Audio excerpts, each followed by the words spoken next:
In this video, I'm gonna talk about Turbo Kid. I find the word Metroidvania to be a little too reductive sometimes. It gives the impression that the genre has boiled down into its two most basic elements at the exclusion of everything else. Castlevania is Metroid with swords, and Metroid is Castlevania with guns. It borders on newspeak. The word exists, and it gets in the way of thinking. The broader category is action-adventure, and it encompasses so much more than just two franchises. I'm not even sure that the expression is in common use anymore. It was a 90s thing before Metroid and Castlevania became what they are now. It was a thing before games became defined by whichever one started it all. The prime arcs known as roguelikes and souls-likes and Metroidvanias, and I'm kind of surprised that extraction shooters haven't been named Tarkov-likes. Am I playing a Metroidvania right now? I don't care about the objective answer. I'm saying no. No, because it's just much more than that. It's action and adventure, and it feels organic. I don't have a set of chambers to get through. My map isn't a grid of squares to fill in until it's roughly castle-shaped. There are next to no transitions between places, and that alone makes so much magic happen. The world becomes an expansive wonder to actually get lost into and explore. Normally, I try to sweep through an entire section before I move on to the next, but not here.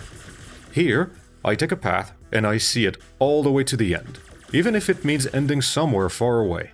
I don't mind the backtracking. I've got a bike to take me between points of interest, and I don't even think about it when I pull it out. I just do it. There's an instinct that builds up within me and makes me understand the environment without being able to explain it. Some parts are for my feet, and some parts are for the bike. That's just the way it is. If there's a template being used and reused, I don't notice it. If I were to divide the entire world into screen caps, I wouldn't find two that looked like they came out of the same mold. The universe has a handmade quality to it. It escaped the traditional confines and it became more than just a bunch of chambers to turn from gray to blue on a minimap. And the reason I put so much emphasis on that aspect alone is because this should be the future. This should be the norm, and yet is as if we are still stuck in the design mentality of enclosed chambers even when the game itself wants to make us believe otherwise. You just have to take a look at the minimap and see, even though you could be in a wide open forest, your exit to the next part is only as tall as your own body. I get it. Doing it the old way is easier. It's simpler. It divides the world nice and neat into tiny little capsules that don't have to depend on anything else. It's the devil we know, and it's going to satisfy most players who enjoy that sort of thing, and that includes myself. It takes a special kind of bravery to break out of that familiarity.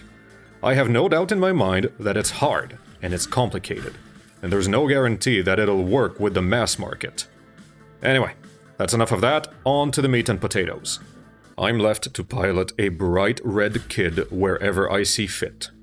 The controls feel so alien that I don't have nearly enough fingers on my hands to work them properly. My gestures are on the D-pad, my direction is on an analog stick, my gun button is where it should be, but my melee button is on a bumper and my crouch button is on a trigger. I can remap all of this, and I did, and I always came back to the default because remapping the buttons in the middle of the game and having to relearn where everything was just made things worse. Given the opportunity to start over, I'd have put melee on the Y button, interact on a bumper, gestures on an analog stick, and movement on the D-pad. The latter may or may not be a futile effort, seeing as I use a PlayStation controller. Maybe put the bike button on a trigger, since that doesn't require as much precision timing. That frees up the B button for the dash and roll actions, which definitely require precision timing. I'll give you another little quality of life hint before you catch yourself with your pants down at the end game. If you run into any suspicious barriers that look like they could be breakable later on and you don't see an icon for them on your map, then you have markers that you can put down yourself. I don't understand why the game chose to mark some gateways and not others, but that's the way it is as of June 2024. Marking them in advance will make the traditional collectathon portion a lot less frustrating. There is plenty of stuff to collect, although a solid 3/4 of it was made for lore exposition and otherwise has no effect on the gameplay experience. The items that do actually improve your abilities are pretty straightforward to obtain for the most part, but again, if you can't get to them right away, you'll want to mark them on your map too. I didn't, and I dove headfirst into the final stages of the game, maybe a little less prepared than I would have wanted to be for comfort. Oh, one more thing. The video game happens chronologically after the movie. So, if you haven't seen the movie, you're likely to jump into a few unmarked spoilers. Because you are controlling the Turbo Kid as it may in the video game, spoiler number 1 is that the good guy wins. Running through the entire experience is an exercise of roughly a dozen hours, but there are reports of people out there looping through the game in as little as 7 hours on their first attempt. Regardless, it will take you on a voyage to local landmarks such as the Capital Wasteland, Tony Hawk's Pro Skater, literally Thunderdome, absurdly spacious sewer, and Brown.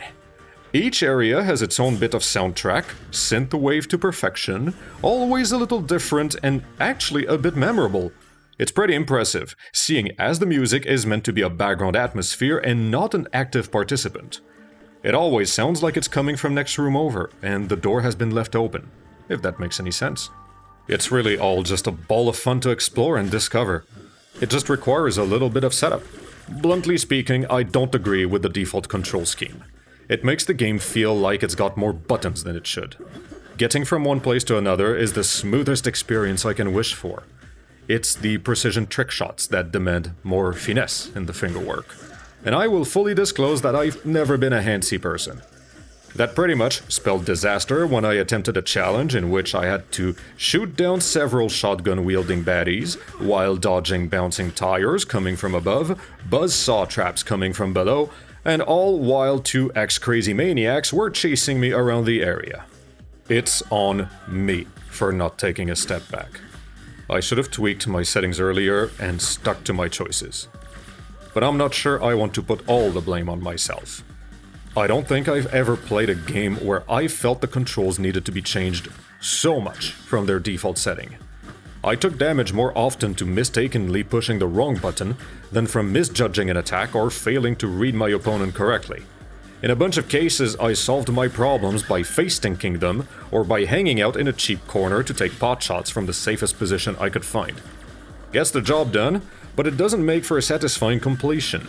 It's like emptying one's dinner plate by chucking the food out the window instead of eating it. These are going to be nitpicks for somebody. Or probably everybody.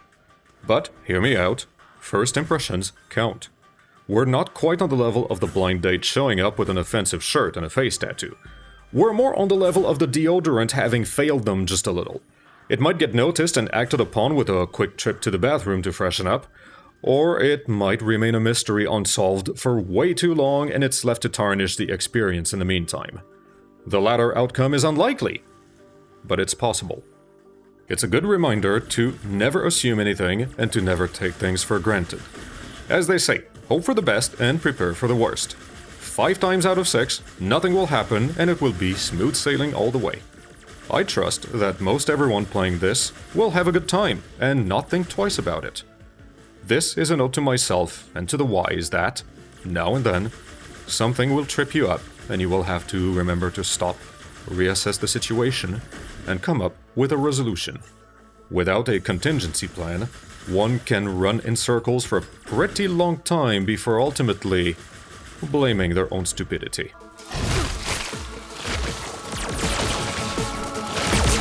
In short, this game is a roll to dodge.